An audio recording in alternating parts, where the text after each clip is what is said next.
All right, so there's a lot of interesting developments happening this week that are not talked about enough. And it's very low key, but very high impact in the sense of the direction that the US will go, especially with the midterms and future elections. So let's talk about some of the Supreme Court decisions that are happening right now, as well as some new tweets, or rather truths that Trump is posting, as well as some other commentary. So first, the Supreme Court is hearing a lot of significant cases this week, and two of them are very impactful with regards to elections. The first one here is Watson versus RNC, where the federal law is allowing the mail-in ballots that are brought in to be counted after a certain amount of time. So the idea that you have a certain amount of time, whether on the day of or afterwards, that is going to be ruled on. And the second one is Homeland Security versus Ultra Lato, which basically is talking about asylum seekers arriving in the U.S.,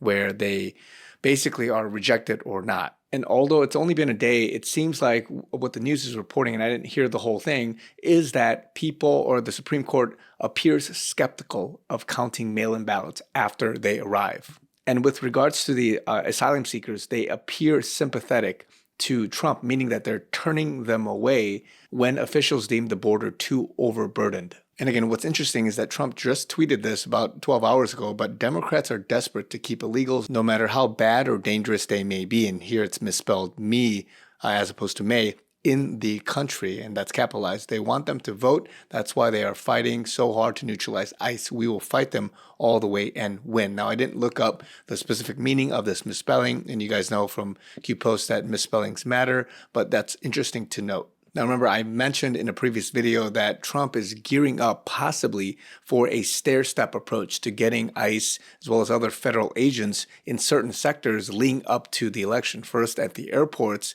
replacing or helping supplement TSA, and then possibly moving into the elections. And what's interesting here is that during certain news conferences in the last several days, this one being from Memphis, it sounds like he is setting up for, and this is coming from a post from Clandestine, DHS and ICE to take over election security. Trump says voter ID is part of Homeland Security. This is what the Dems have been panicking about. They knew this was the plan. This is why they don't want to fund DHS and why they hate ICE. Voter ID is part of Homeland Security. Think of it. We're talking about two separate items, but they're really the same. Voter ID is part of Homeland Security. And citizenship, proof of citizenship, is part of Homeland Security. And remember, what's very important is that in the background, a lot of Republicans and many others are trying to get the SAVE Act passed. And what the SAVE Act is doing is it's saying that there's that you need U.S. citizenship to vote, and you have to have voter ID to vote. And there's been a lot of back and forth, a lot of controversy, a lot of people trying to not allow this to happen, especially from the Democrat side. And this is very public. It's been on the news, and people are talking about this. And listen here quickly to what Cory Booker, a Democrat senator, is saying about this. Trump's usual bluster. He has again made this grand statement: I'm not going to sign any bill that comes to me unless the SAVE Act comes to me first. The SAVE Act is a massive voter suppression bill that would make it very difficult for millions of Americans, especially women who have changed their name on their birth certificate no longer matches the name on their real ID or driver's license.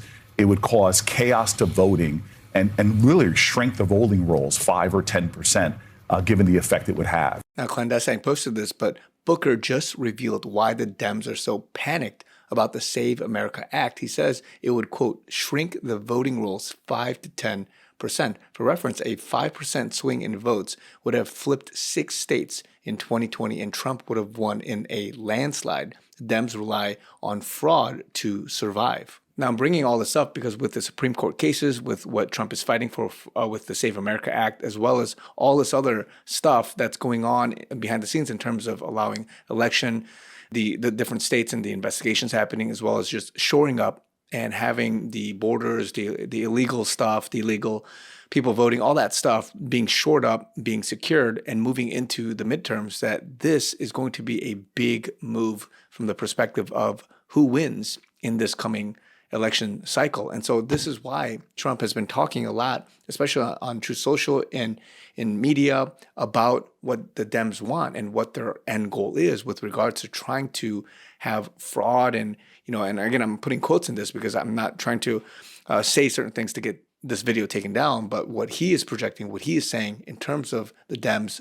not having fraud happen such that they would survive in the elections. And of course, we all know about 2020, about it being stolen, and what Trump is saying, many others, that's that being an issue, and then trying to save that moving into 2026 and 2028. And so I just want to bring this up to you guys and just show you guys that behind the scenes, a lot of things are moving. And again, people are focusing on Iran and many other things, but there's other stuff going on that's happening domestically in the US that not a lot of people understand the gravity of what that would hold for the future, especially in the elections. And what's interesting, again, just wanted to make this quick point, is that a lot of people are either being indicted, like James Comey, or they are dying, like Robert Mueller, who was appointed as special counsel to oversee and investigate Trump. So again, a lot of fishy things are happening, but it's happening as we speak this week and this whole month and as we move forward. And so I just want to give you guys this quick update. Let me know what you guys think down below. I'm going to try to give you guys more updates. You guys know I haven't been posting in a while, but now I'm back at it. If you guys want to support me and my mission here, also in Korea, as well as with my team, I would love the support. The link is down below, givesendgo.com/chrisyoonyt. I also have alternative methods if you guys want to support me. Would love that. And thank you for all the prayers. More to come, guys. Talk to you guys very soon.